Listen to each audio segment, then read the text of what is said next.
سنو کہانی میں آپ سب کو خوش آمدید۔ تو چلیے بڑھتے ہیں اپنی آج کی کہانی کی طرف۔ کسی ملک میں ایک راجا رہتا تھا۔ اس کے دربار میں ایک مرتبہ ایک سادھو آیا۔ راجا نے اس سے پوچھا، سادھو مہاراج، دنیا میں رہ کر جو اپنی زندگی صحیح طریقے سے خدا کی عبادت اور لوگوں کی خدمت کر کے گزارتے ہیں، وہ بڑے ہیں یا وہ لوگ جو دنیا سے دور رہ کر جنگل بیابان میں جا بستے ہیں اور خدا کی عبادت کرتے ہیں، وہ لوگ بڑے ہیں؟ سادھو نے جواب دیا، اے راجا، دونوں ہی اپنی اپنی جگہ بڑا کہلانے کا حق رکھتے ہیں۔ راجا نے اس سے کوئی مثال پوچھی تو سادھو نے کہا، ٹھیک ہے، لیکن اس کے لیے آپ کو کچھ دن میرے ساتھ سفر کرنا ہوگا۔ راجا نے سادھو کی بات مان لی اور دونوں گھومتے گھومتے ایک دن ایک ملک میں جا پہنچے۔ وہاں پہنچ کر دیکھا کہ ایک میدان میں کافی بڑا مجمع لگا ہوا تھا۔ انہیں پوچھنے پر پتہ چلا کہ آج اس ملک کی شہزادی کا سوئمور ہے۔ وہاں کے راجا نے یہ منادی کروا دی تھی کہ جس کے ساتھ شہزادی کی شادی ہوگی اسے میری موت کے بعد پوری سلطنت سونپ دی جائے گی اور وہ اس ملک کا راجا کہلائے گا۔ شہزادی بہت زیادہ خوبصورت تھی اور اپنے ہی جیسے کسی خوبصورت شہزادے سے شادی کرنا چاہتی تھی۔ یوں تو سوئمور میں حصہ لینے کے لیے ایک سے بڑھ کر ایک شہزادے آئے ہوئے تھے، مگر کوئی بھی شہزادہ شہزادی کو پسند نہ آیا۔ تب وہاں ایک نوجوان سادھو آیا۔ راجکماری نے جیسے ہی اس جوان سادھو کو دیکھا تو اسے پسند کر بیٹھی اور اس کے گلے میں مالا ڈالنے کے لیے چل پڑی، مگر وہ سادھو وہاں سے چلا گیا۔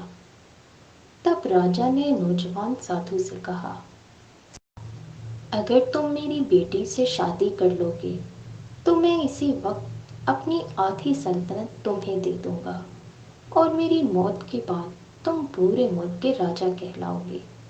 میں نے تو دنیا کو خیر آباد کہہ دیا ہے، اب مجھے شادی بیاہ اور دنیا سے کوئی مطلب نہیں۔ اتنا کہہ کر سادھو وہاں سے چل پڑا۔ نوجوان سادھو کو جاتے ہوئے دیکھ کر شہزادی بھی اس کے پیچھے پیچھے چل پڑی۔ یہ سب منظر راجا اور سادھو دونوں غور سے دیکھ رہے تھے۔ اچانک جنگل میں جا کر وہ نوجوان سادھو کہیں غائب ہو گیا۔ شہزادی ایک درخت کے نیچے بیٹھ گئی۔ اسی درخت پر ایک چڑیا اور چڑا اپنے 3 بچوں کے ساتھ رہتے تھے۔ سردی کا موسم تھا۔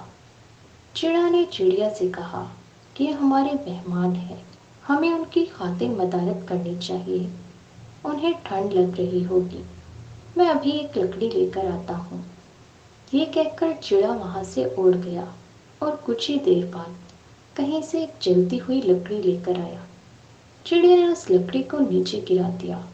اس کے بعد دونوں نے اس میں اور لکڑیاں ڈال کر اسے جلا دیا۔ لکڑی جلنے کے کچھ ہی دیر بعد چڑیا نے چڑے سے کہا، یہ تو ہمارے مہمان ہیں، انہیں بھوک لگی ہوگی، لیکن ہمارے پاس تو انہیں کچھ دینے کے لیے بھی نہیں ہے۔ چڑا یہ سن کر اداس ہو گیا اور اسی وقت وہ اس آگ میں کود پڑا اور بھن گیا۔ چڑیا نے سوچا کہ میں اپنے خاوند کی محنت کو ضائع نہیں جانے دوں گی۔ یہ لوگ 3 افراد ہیں جبکہ پرندہ ایک ہی ہے۔ چڑیا بھی آگ میں کود پڑی۔ سادھو نے راجا سے کہا، دیکھا آپ نے، اگر آپ کو دنیا ترک کرنا ہے تو اس نوجوان سادھو کی طرح بنو جس کے لیے اس شہزادی نے محل اور سلطنت چھوڑ دی، اور اگر دنیا میں رہ کر کچھ اچھا کام کرنا ہے تو اس چڑے کی طرح بنو کہ انہوں نے دوسروں کے لیے اپنی جان دے دی۔ پرانے وقتوں کی بات ہے، ملک فارس پر ایک بادشاہ حکومت کرتا تھا۔ وہ بہت پریشان رہتا کیونکہ اس کے ملک میں چوری ڈکیتی عام تھی۔ باوجود کوشش کے بھی وہ ان چوروں اور ڈاکوؤں کو قابو نہیں کر پا رہا تھا۔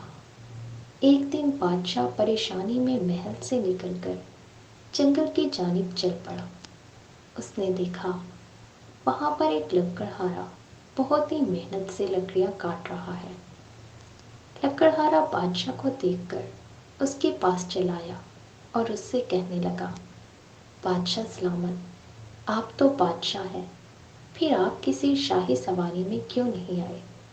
بادشاہ نے پریشانی کے عالم میں لکڑہارے کو اپنی پریشانی بتائی تو لکڑہارے نے جواب میں اس سے کہا، بادشاہ سلامت، اگر آپ اجازت دیں تو میں کچھ عرض کرنا چاہتا ہوں۔ بادشاہ نے سر ہلایا اور لکڑہارے کو اجازت دے دی۔ لکڑہارا بولا، آپ مجھے کچھ دن اپنے ملک پر حکمرانی کرنے کی اجازت دے دیں، مجھے امید ہے یہ برائی ختم ہو جائے گی۔ بادشاہ نے لکڑہارے کی بات خوشی خوشی قبول کر لی۔ یہ لکڑہارا کچھ ہی دنوں کے بعد اس ملک کا بادشاہ بن گیا۔